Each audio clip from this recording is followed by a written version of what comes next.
I have long stated that the audience of the Florida Maquis is by far and away the most intelligent, well-informed audience on YouTube, bar none. So I have a question, and I really need an honest answer because I think I'm confused about something. We have this story in Venezuela about all of these refugees that have fled evil, terrible, horrible socialism. And they have gone to Colombia, and they have gone to Brazil, Panama, and even some to this country. Now, we have had congressmen and senators and representatives of our government go down to Colombia to see this firsthand. Most recently, it's been Kevin McCarthy. And he's down there now saying that he's going to pledge $200 million to help the government of Colombia deal with all of these poor refugees that are fleeing Venezuela across the border into Brazil, into Colombia. Those poor refugees, we must help them. We must help those governments, help those people, because they're fleeing evil, terrible, horrible socialism. That's a very interesting take on a government that also deals with another group of refugees. Except they're not fleeing evil, terrible, horrible socialism in Venezuela. They're fleeing Guatemala and Honduras and El Salvador, and they're coming here. But what's the answer here? Oh, the answer here is build a wall and use the military to interdict them so that we can send them back where they came from. That's interesting. So the idea isn't, oh, let's give Texas a bunch of money, let's give New Mexico a bunch of money, or Arizona or California, to deal with these migrants that are fleeing evil, terrible, horrible. I'm sorry, what kind of governments are there in Guatemala, El Salvador, Honduras, and Nicaragua? Why is the answer here to send them back where they came from, or build a wall to keep them from coming here? But down here, when these refugees leave Venezuela for Colombia, Panama, and Brazil, why is that not the answer there? Why don't we just say, hey, Colombia, why don't you put your military on your border and shut your border and send these people back? Brazil, why don't you do the same thing? The border between Venezuela and Colombia isn't as big as the border between the United States and Mexico. We're sending Colombia $500 million a year, have for decades and decades and decades. Why is all of a sudden there is this feeling sorry for, this empathy for the people leaving Venezuela because of evil, terrible, horrible, corrupt Nicolas Maduro? But the people that are fleeing Guatemala, Honduras, Nicaragua, and El Salvador, coming to our country, there's no empathy for them. There's no feeling sorry for them. Just send them back where they came from because they're invaders. So are the Venezuelan refugees invaders? And if they are, then why aren't we giving them the same treatment?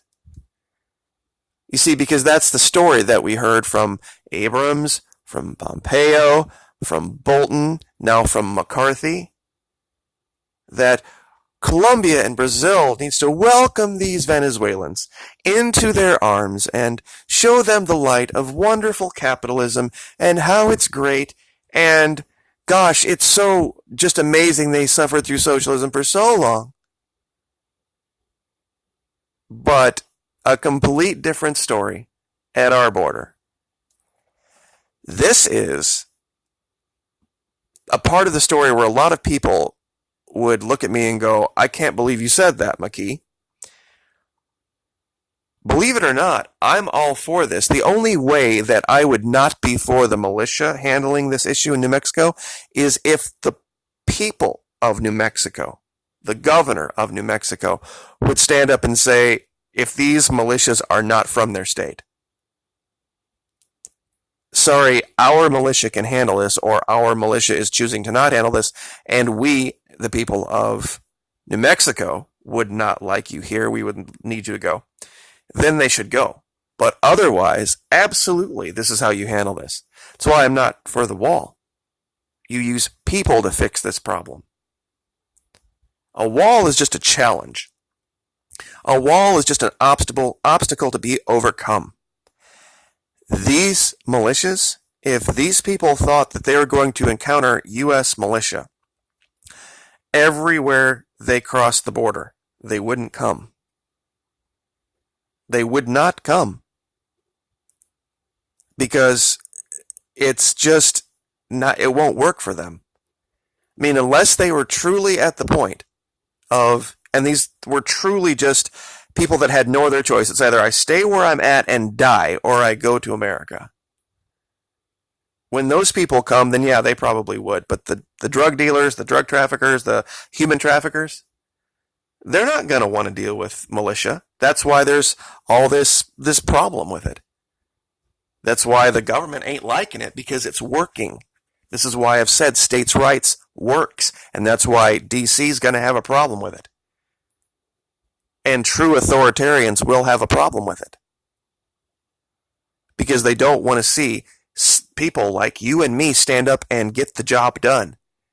Because people will start to get the idea, hey, if we can do this for ourselves, what else can we do for ourselves? What else, what other thing could we maybe use the militia for, or use some civilian group for that might displace the government? And the government can't have, meaning DC, that idea start to take root. Because this is what's happened in Venezuela. This is why they lie about the story. This is why they are so fixated on it. It has to do with the gold. It has to do with the oil. Yes, that's true. But the idea of what's happening in Venezuela is dangerous to DC. And they know it. Because once that idea would take root in this country, it would spread like wildfire. And DC would become irrelevant. The man behind the curtain would be exposed. And that's when it would get ugly. That's when it would get really, really, really ugly. When the states started to realize, holy cow, everything DC has been doing, we can do 10 times better, 100 times less expensive. Look how effective just those few hundred militia guys in New Mexico have been. Because they know what they're doing. And they're volunteering to do it. It's exposing a level of hypocrisy that I haven't seen anyone talk about this. I haven't seen anyone even address how the answer to the migrant crisis at our border is to send them back, identify them, detain them, and maybe if they are truly in a desperate way, help them a little bit, but just to the point where we can send them back. But if they're not good guys, send them back immediately. Ironically, there is a plan to send Venezuelans back to Venezuela from wherever they went, and guess who has instituted it? It's called the Vuelta a la Patria, and it's been instituted by Nicolas Maduro himself. They pay for plane fare. Ecuador, Peru, all over the world where these Venezuelans have left, those who have realized, this was a bad choice, we need to go back to Venezuela and work together with the Chavistas, work together with the communes to make our country a better place and live through it.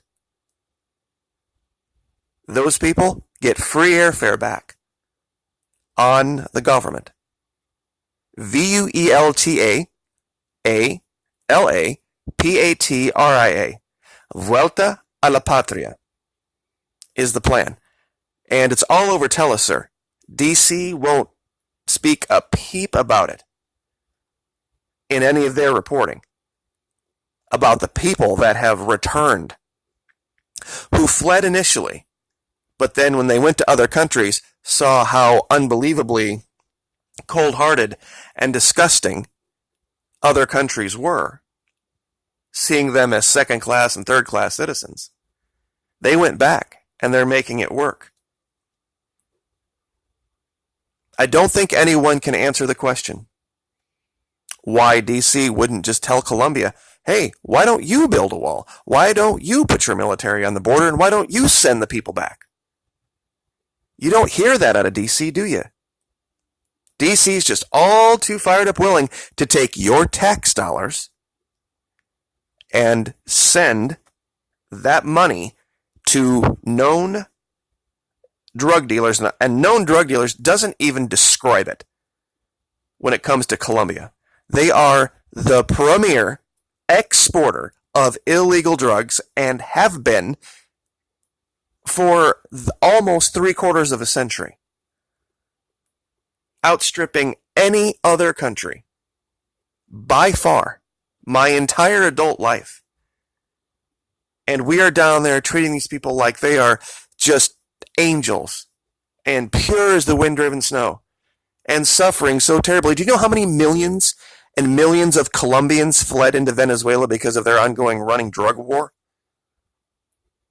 And this is where I start to get a little bit off the rails, emotion-wise, having been down there and seen the suffering from these right-wing paramilitaries. And I'm not saying paramilitaries that get up and listen to Rush Limbaugh. They're completely different.